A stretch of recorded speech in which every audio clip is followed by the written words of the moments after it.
Selamat pagi anak-anak. Oke, hari ini Ibu akan mengajar dalam kelas kalian dengan memperkenalkan nama Ibu Esther Mariana Dewi dengan NIM 042 30 90 79 dengan keterampilan bertanya. Oke, sebelum kita mulai, Ibu mau tanya sama kalian. Minggu lalu pelajaran tentang apa?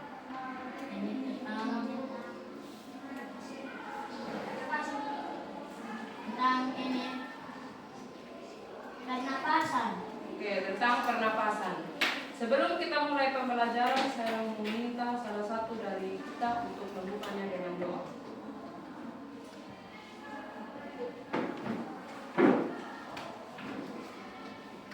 Teman-teman, persiapan, mari kita berdoa. Amin.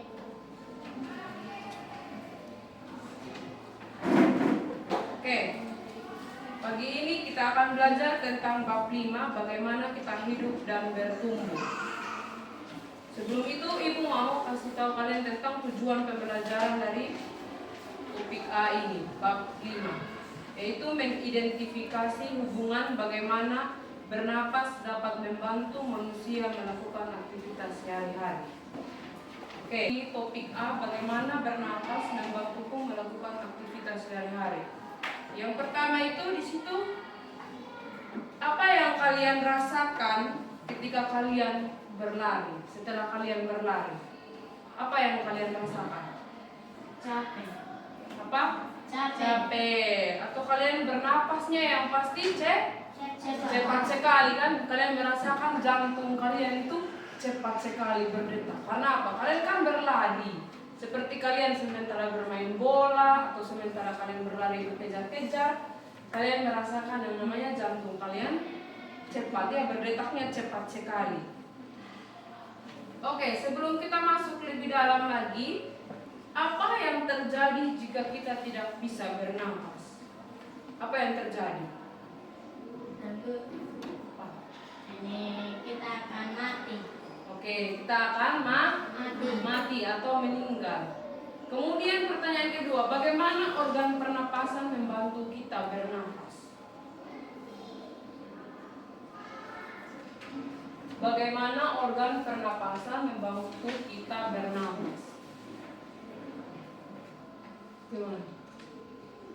Yang kalian tahu gambaran umumnya organ pernapasan manusia? Di hidung. Ini gambaran umum manusia, di pernapasan manusia ada di hidung. Kemudian nanti kita masuk dalam intinya dari paru-paru, mulai dari faring, mulai dari alveolus, ya kan? Kemudian Ibu mau kasih tunjuk kalian apa itu sistem pernapasan manusia. Coba kalian baca yang di depan. Sistem pernapasan adalah sistem dalam tubuh yang berfungsi untuk menghirup oksigen dari udara dan mengeluarkan karbon dioksida. Oke, jadi sistem pernapasan adalah sistem dalam tubuh yang berfungsi untuk menghirup oksigen dari udara dan mengeluarkan karbon dioksida. Sebelum itu, Ibu mau suruh kalian berdiri dulu. Berdiri. Kemudian berjalan di tempat. Jalan di tempat. Jalan di tempat. Oh, jalan di tempat. Jalan di tempat. Oke, jalan di tempat. Terus jalan. Kemudian lari di tempat. Lari. Oke, stop. Apa yang kalian rasakan dengan pernapasan kalian? Jantung berdetak cepat. Oke, jantung berdetak cepat. Apa lagi? Napas Iya, nafas menjadi lebih cepat. Dari yang kalian hanya duduk diam, napas pelan-pelan, kemudian tiba-tiba kalian disuruh lari, napas kalian akan lebih cepat. Silakan kalian duduk. Oke. Mengapa napas menjadi lebih cepat waktu kalian lari? Mengapa? Kenapa kalian waktu berlari tadi nafas menjadi lebih cepat. Kenapa? Ada sesuatu di situ. Ada yang terjadi di situ. Kenapa? Ada yang tahu? Karena kita berlari dengan cepat dan nafas kita hanya hidup setengah-setengah. Oke, jadi karena apa? Karena kita sedang berlari. Kita berlari, kita membutuhkan nafas yang banyak. Jadi kita lari cepat-cepat, nafas kita juga akan lebih cepat lagi. Lalu bagaimana cara tubuh mendapatkan energi bernafas? Gimana? Tadi kalian sudah baca di laptop tentang apa itu sistem pernapasan. Apa? Nah itu Apa? ini dengan cara hidung menghirup oksigen dari udara dan mengeluarkan karbon dioksida. Oke, jadi hidung menghirup oksigen dari udara dan mengeluarkan karbon dioksida. Itu kenapa, bagaimana cara tubuh mendapatkan energi dari bernapas. Oke, untuk pertanyaan dan yang menjawab pertanyaan itu, sekarang ibu mau bikin kelompok diskusi. Jadi ibu akan membagikan LKPD pada setiap kelompok dan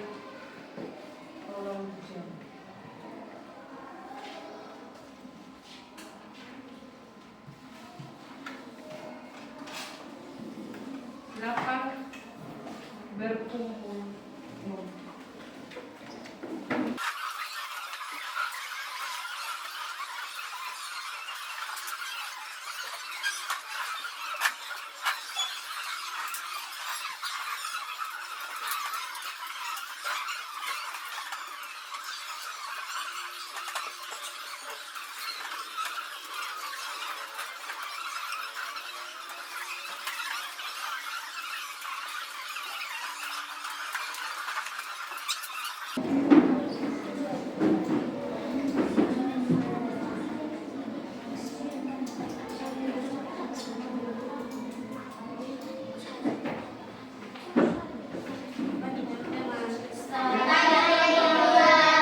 Terima kasih atas waktu dan kesempatan kepada kelompok kami. Kami dari kelompok 2 akan mempresentasikan hasil kerja kelompok kami. Kegiatan pengamatan. Tuliskan hasil pengamatan. 1. Napas saat berjalan, pelan-pelan. 2. Napas saat berlari cepat. B. Keterampilan bertanya. Tuliskan minimal 3 pertanyaan tentang bernapas. Nomor 1. Apa saja alat untuk bernapas? Nomor 2. Bagaimana cara merawat kesehatan organ pernapasan kita? Nomor 3. Bagaimana proses pernapasan pada manusia? C. Analisis. Jawablah pertanyaan berikut. Nomor 1. Mengapa nafas kita menjadi lebih cepat saat berlari? Jawabannya, karena kita berlari cepat dan kita butuh nafas dengan banyak, maka nafas menjadi lebih cepat. Nomor 2. Apa fungsi oksigen bagi tubuh? Jawaban, gas yang dibutuhkan oleh tubuh kita agar kita dapat tetap hidup.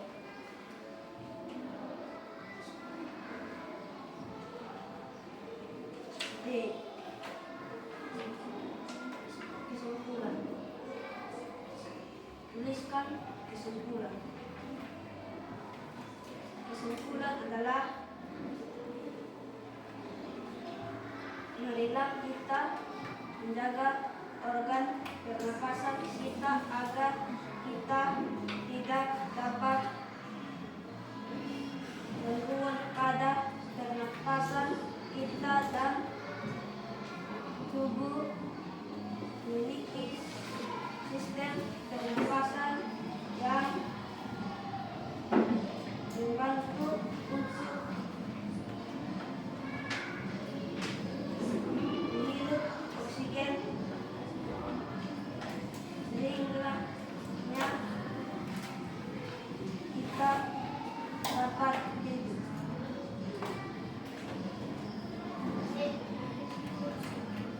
Berikan tanda. Saya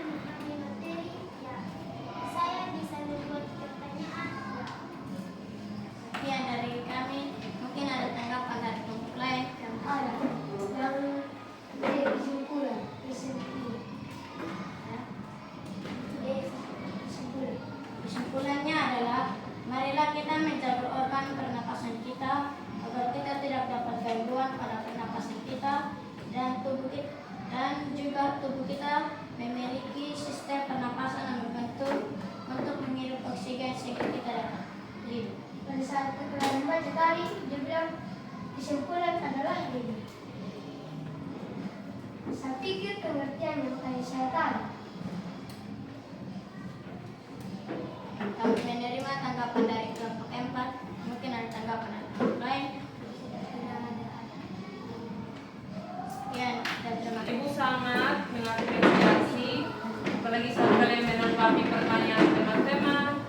Ibu berterima kasih sekali karena kalian aktif dalam diskusi. Yang tahap kedua itu pertukaran oksigen dan karbon dioksida. Di dalam alveoli terjadi pertukaran antara gas oksigen yang didapatkan dari luar tubuh dengan gas karbon dioksida yang terdapat di dalam tubuh.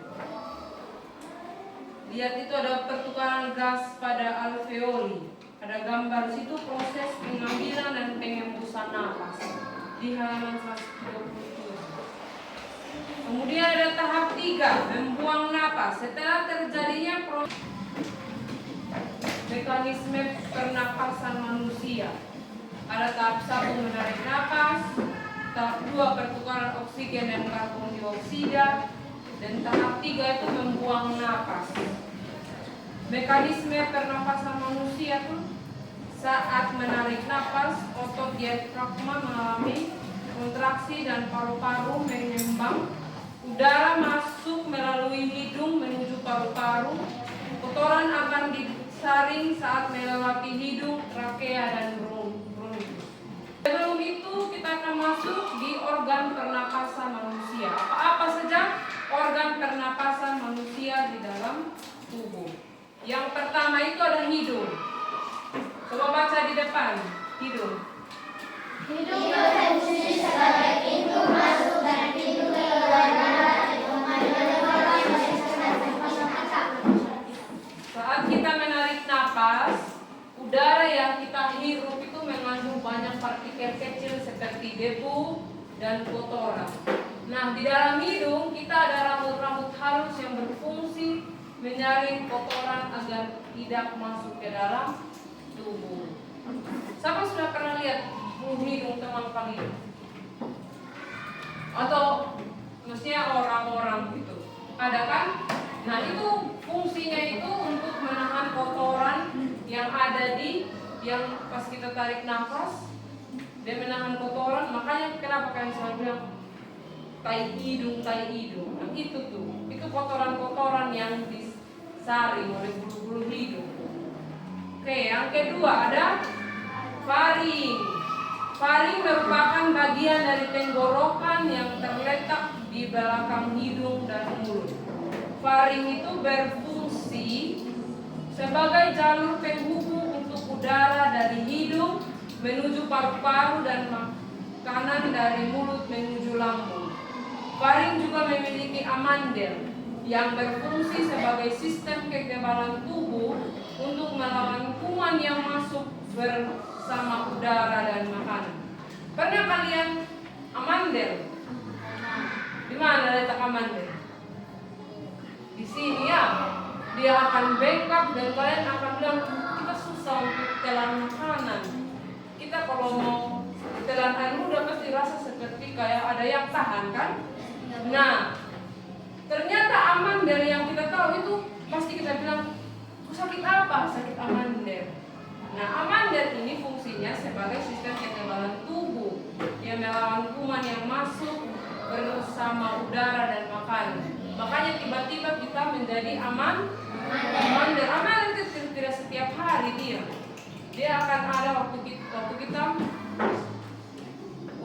dia akan berfungsi sebagai sistem kekebalan tubuh untuk melawan kuman yang masuk bersama udara dan makanan. Kemudian yang ketiga ada trakea.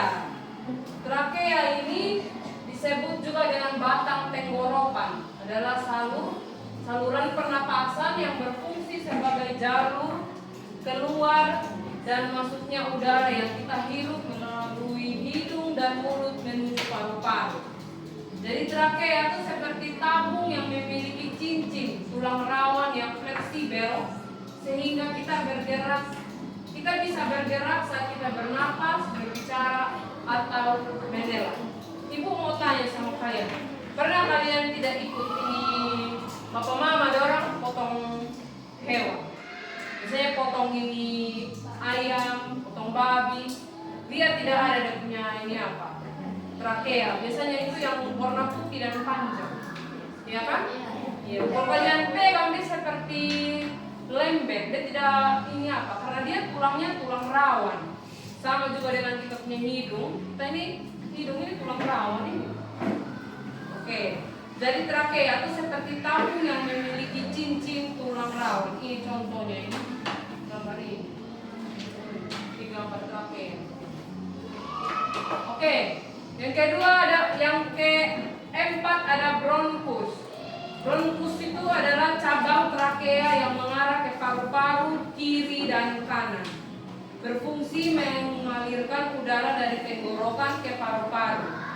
Di antara bronkus ada rambut-rambut kecil dan lendir yang menangkap debu, kotoran, dan benda asing yang akan didorong kembali ke atas untuk dikeluarkan dengan secara baku. Pernah kalian batuk? Kemudian ada lendir yang keluar. Kan saya punya yang batuk berlendir. Nah itu dia, itu ada rambut-rambut kecil dan lendir yang menangkap debu. Jadi bronkus itu adalah cabang trakea mengarah ke paru-paru kanan dan kiri dan berfungsi mengalirkan udara dari tenggorokan ke paru-paru. Itu bronkus. Kemudian ada paru-paru. Paru-paru adalah organ utama yang sistem pernapasan manusia untuk berfungsi mengubah oksigen yang kita hirup menjadi karbon dioksida. Jadi setiap manusia memiliki dua paru-paru, yaitu paru-paru kanan dan kiri. Paru-paru terdiri dari bagian-bagian kecil yang disebut alveoli. Di dalam alveolus terjadi proses pertukaran antara oksigen dan karbon dioksida. Jadi letak paru-paru itu ada di dalam tubuh. Tetapi banyak orang di luar sana yang paru-parunya itu bisa di luar tubuh. Jadi kita patut bersyukur juga. Di sini kita belajar tentang alveoli lagi. Alveoli adalah kantung-kantung udara kecil yang di dalam paru-paru berfungsi sebagai tempat pertukaran antara oksigen dan karbon dioksida. Jadi di dalam paru-paru itu ada alveoli lagi. Jadi alveoli itu memiliki bentuk seperti kumpulan anggur dan permukaannya luas, membuat alveoli baik dalam mengalirkan oksigen ke seluruh tubuh. Jadi ini bentuk alveoli. Bulat. Jadi di dalam paru-paru itu ada lagi alveoli. Bentuknya seperti anggur ya. Oke, ada lagi diafragma. Diafragma itu adalah otot yang terletak di bawah paru-paru. Diafragma itu berfungsi untuk membantu kita dalam menghirup dan menghembus nafas. Cegukan terjadi ketika diafragma mengalami kontraksi tiba-tiba yang menyebabkan udara masuk secara cepat sehingga menghasilkan suara cegukan. Karena cegukan kan, baru kalian dikasih air supaya berhenti. Tahu cegukan kan? Bagaimana? Begitu. Nah, jadi gini. Saat kita menghirup napas, diafragma akan bergerak ke bagian bawah sehingga paru-paru mengembang dan udara dari luar bisa masuk. Lihat di gambar sebelah sini. Mengembang. Lihat tanda panahnya ini. Berarti paru-paru kita sedang mengembang, menghirup napas. Begitu. Saat menghembuskan napas, diafragma akan melengkung dan bergerak ke bagian atas sehingga udara di dalam paru-paru keluar. Jadi lihat, tanda panahnya tadi pertama dia keluar semua ya, keluar. Ini yang udara masuk, jadi paru-paru mulai mengembang. Kemudian pas udah kita menghembuskan nafas, paru-paru kembali seperti Jadi udaranya masuk ke dalam tubuh. Dari panahnya ke dalam,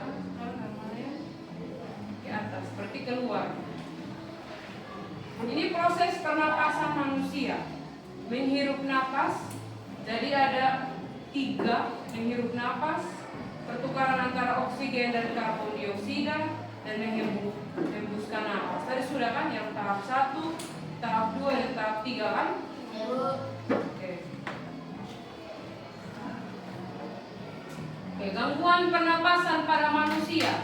Yang pertama itu ada influenza atau disebut flu, pilek biasa dibilang di sini. Ada tuberkulosis, TBC, atau ada yang ketiga asma. Ketika flu, hidung kita dipenuhi lendir, gejala flu seperti demam, batuk, dan bersin. Flu itu disebabkan oleh virus dan mudah menular melalui kontak langsung atau percikan cairan yang keluar saat kita batuk dan bersin. Itu pilek. Kalau tuberkulosis atau TBC merupakan penyakit paru-paru yang disebabkan oleh bakteri tuberkulosis. Jadi tuberkulosis juga bisa menyerang bagian tubuh lain seperti tulang, kelenjar getah bening, dan otak. Yang ketiga ada asma. Pernah lihat orang asma kan?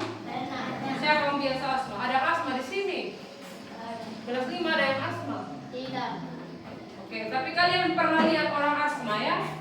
Itu penyakit yang terjadi akibat dari penyempitan saluran pernapasan sehingga membuat penderita mengalami sesak napas. Jadi ini gangguan pernapasan pada manusia. Yang terakhir, menjaga kesehatan organ pernapasan. Jadi kita perlu menjaga kesehatan organ pernapasan dengan cara-cara berikut. Tadi Ibu sudah jelaskan, ada pertanyaan yang dilemparkan. 1 itu olahraga yang teratur. 2, makan makanan sehat dan bergizi. Yang ketiga, tidak merokok. Yang keempat, menghindari polusi udara. Contoh polusi udara yang kalian tahu?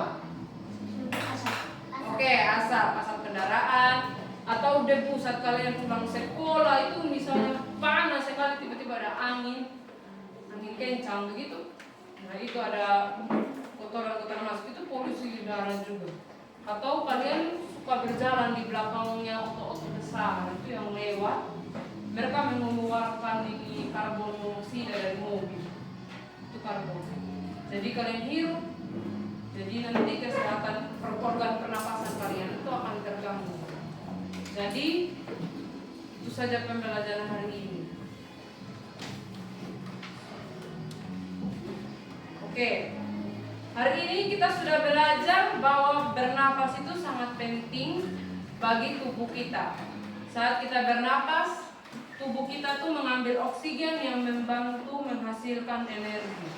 Energi inilah yang membuat kita bisa melakukan aktivitas. Contohnya berlari, bermain bola, berjalan. Tanpa bernapas, tubuh kita itu tidak bisa bekerja dengan baik atau tidak bisa berbuat apa-apa. Oke. Sekian pembelajaran hari ini. Terima kasih juga untuk kelas 5 yang sudah membantu saya mengambil video pembelajaran tentang keterampilan bertanya. Sebelum itu saya meminta salah satu dari siswa untuk menutup kita. Teman,